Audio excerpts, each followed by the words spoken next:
আসসালামু আলাইকুম শিক্ষার্থীরা সকলে ভালো আছো নিশ্চয়ই। এডুকেয়ার চুয়াডাঙ্গার পক্ষ থেকে সকলকে আইসিটি ক্লাসে স্বাগত জানাচ্ছি। আমাদের চ্যানেলে চ্যাপ্টার 4 এইচটিএমএল এর উপর ধারাবাহিক ক্লাস চলছে। আশা করি তোমরা আগের ক্লাসগুলো দেখে নিয়েছো। আজকের আলোচ্য বিষয় হলো ফরম্যাটিং ট্যাগ।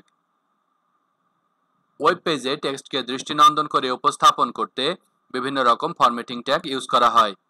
আজকে আমরা যে ফরম্যাটিং ট্যাগগুলো নিয়ে আলোচনা করব সেগুলো হলো স্ট্রাইক ট্যাগ, ডেল ট্যাগ এবং এস ট্যাগ। এদের মধ্যে কিছু মিল আছে এবং কিছু অমিলও আছে।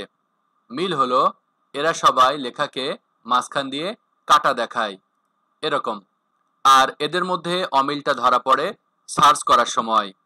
স্ট্রাইক ট্যাগ নর্মালি কোনো টেক্সটকে কেটে দিতে ব্যবহৃত হয়, কিন্তু ডেল ট্যাগ আর এস ট্যাগ কোনো টেক্সটকে হাইলাইটের মাধ্যমে কেটে দিতে ব্যবহৃত হয়। সার্চ ইঞ্জিন ডেল ট্যাগ ও এস ট্যাগের মধ্যে লিখিত টেক্সটকে ফোকাস করে সার্চ করে।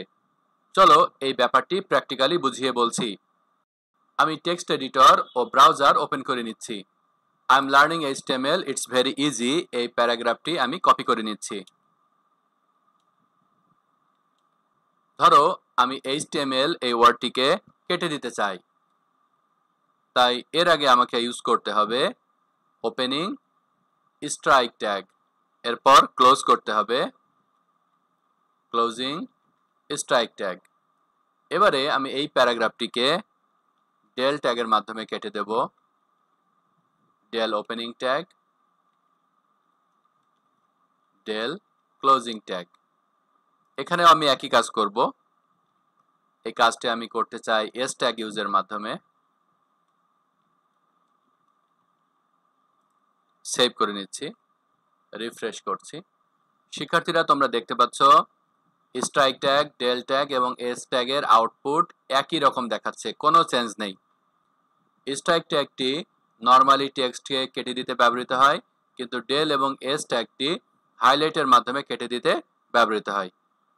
এখন কোডিং এর সময় যদি স্ট্রাইক, ডেল এবং এস ইউজ করে কোডিং করা হয়, আর যদি কেউ এইচটিএমএল লিখে সার্চ করে, তখন কিন্তু সার্চ ইঞ্জিন এই ডেল কোডের মধ্যে যে এইচটিএমএল লেখা আছে আর এস কোডের মধ্যে যে এইচটিএমএল লেখা আছে এ দুটোকে শো করবে, কিন্তু স্ট্রাইক ট্যাগের মধ্যে যে এইচটিএমএল লেখা আছে সেটাকে শো করবে না। আশা করি বুঝতে পেরেছো। এতক্ষণ ধৈর্য ধরে ক্লাসটি দেখার জন্য সকলকে ধন্যবাদ। আসসালামু আলাইকুম।